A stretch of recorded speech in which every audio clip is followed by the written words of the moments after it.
This is Mary Catherine at Red Robin Farm, and I'm in the chicken coop. There's my rooster.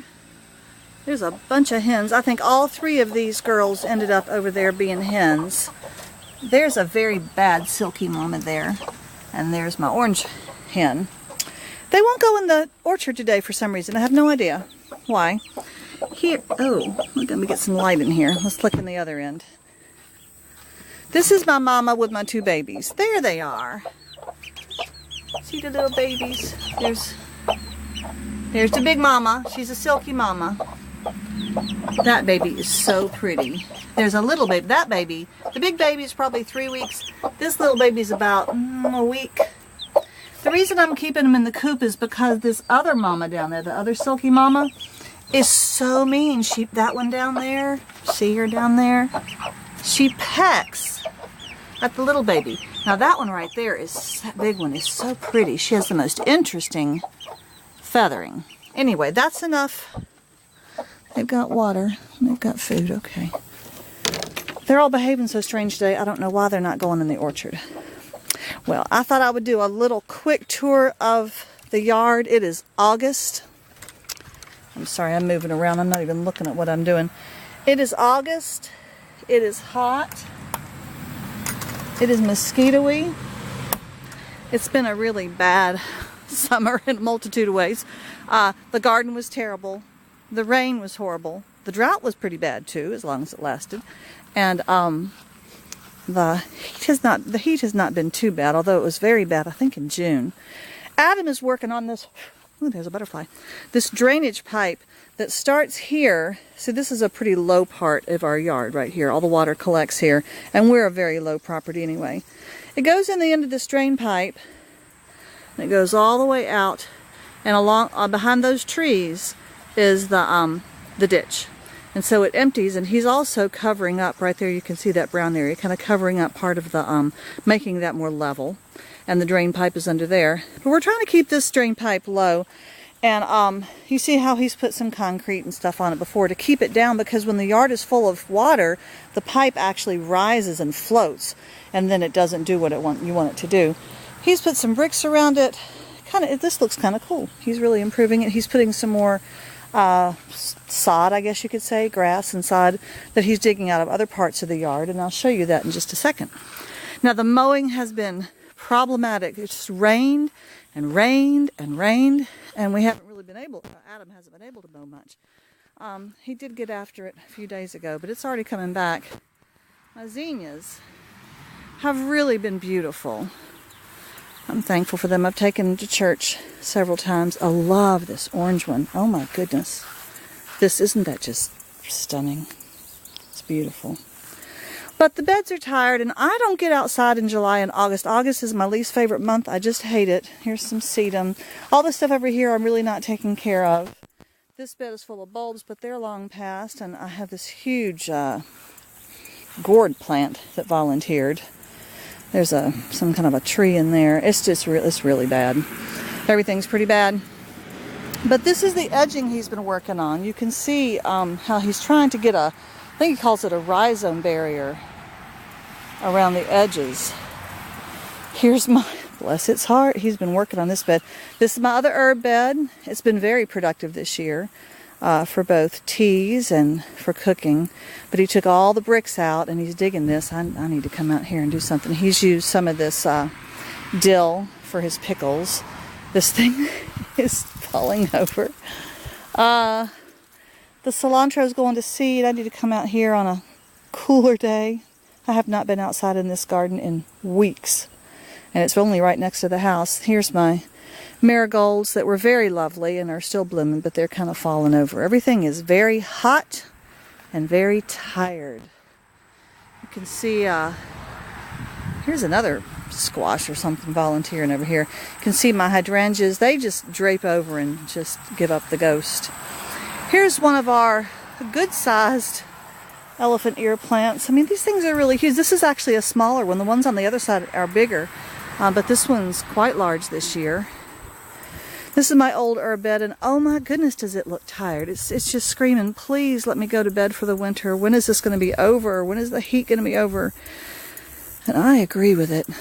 I do agree. Here's another. Wow, these zinnias. Okay, this zinnia is as tall as me. They are just beautiful. Pop the heads off of some of these, but like I said, I don't come out here. This is the time of the year when, if you are a southerner, you stay inside. This is February for you Yankees, or maybe late January. And this bed is awful. This is also where the roofers were working, so it's pretty bad. I wanted to take you over to the other side to the shade bed. You see how, I mean, I did have a, oh my goodness, that looks so bad. I'm just being honest. I have echinacea that did well this year. There's a lot of weeds in there, and it's pretty much spent. I don't do much with those front beds because they're, let me just show you. Okay, here's the front bed. If I turn this way, there's the road. So I don't like to be close to the road. I'm not a very public person in that regard. Oh, but a friend of ours, kind of an acquaintance friend, one day gave me a big old clump of these Blackeyed Susans, and boy are they happy out here.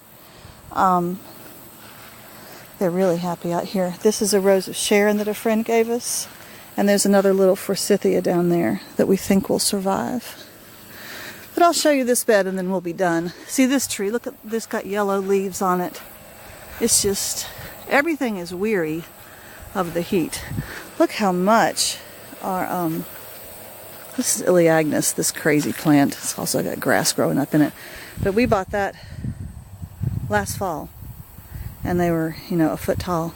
They grow 3 feet a year, but they grew a lot more than that this year. These things are taller than me. That's good. They're good barrier plants. We have them all crowded in there with the crepe myrtle. This is the smallest of these 3 elephant ears, and I think that's because it's more in shade. I don't think they like lots of sun, but they like more sun. Here's the massive elephant ear. Isn't that great? They are just astounding to look at. They are a little bit like, you know, when you see an elephant, just the sheer size of an elephant, nothing else about it even, just the size is just overwhelming. It is. And these plants are a little bit that way. To see a plant that's that big, their stalks are so stiff. You can see there's some dead leaves down on the ground, some old elephant ears. Adam hasn't made any more leaves this year. I think he's just had too much other farm work. Oh my goodness. And I really love the, oh,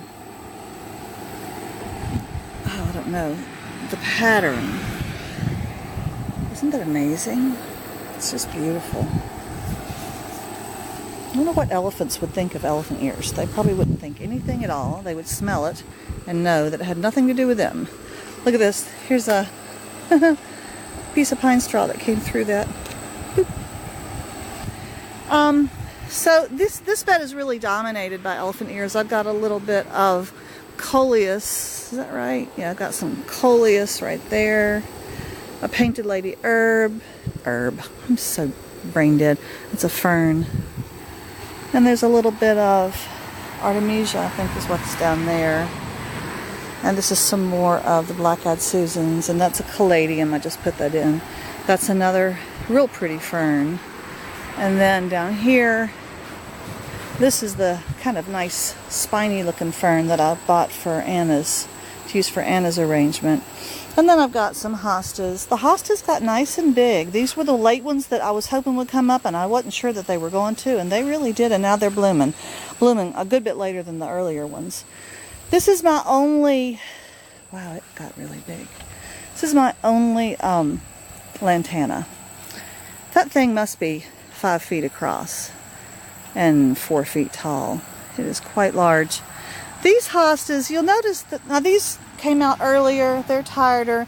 I had this one in the front yard, on the front stoops, by the front steps, and it got too much sun there and burnt. And I'm really thinking, now that they have cleared out the trees that were over there, the sun comes in across here and hits it, and I think I'm gonna have to move it again.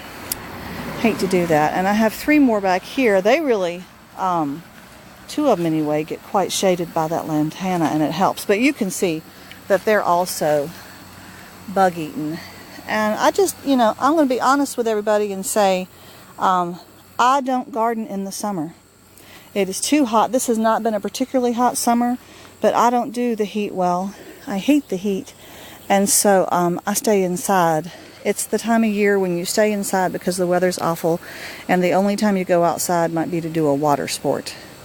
And I tell people it's a lot like New England winters, where you stay inside and the only time you go outside is to do a snow sport, and you bundle up.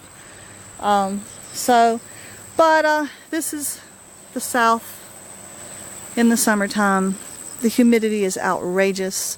Other people talk about humidity, but we Southerners smile and nod and know they don't know what they're talking about, because it's so hot down here. Adam and I walked out at the funeral home the other day after we went to a funeral at 2 o'clock in the afternoon. Walked outside and it was just like walking into a sauna. It was just unbearably hot. We do have a few... there's a cobweb. Okay, there's a few little figs. Not many on the fig tree. We've cut down the fig tree a lot because it was an unmanageable size. And so this year is its year to catch up. I'll say that's true of all these pecan trees too. We've had some pecan trees out there that have already dropped pecans, some early, and they're just little teeny things about this long and thin and scrawny. Not really worth looking at. Well, that's just a little tour. I know I haven't done a video in a while, but you know why? It's because I haven't been outside. I'm going to go ahead and cut this off and go check on my chickens and find out why they won't go in the orchard. It makes me wonder what's out there. It's making them nervous. All right, folks. That's the latest from Red Robin Farm.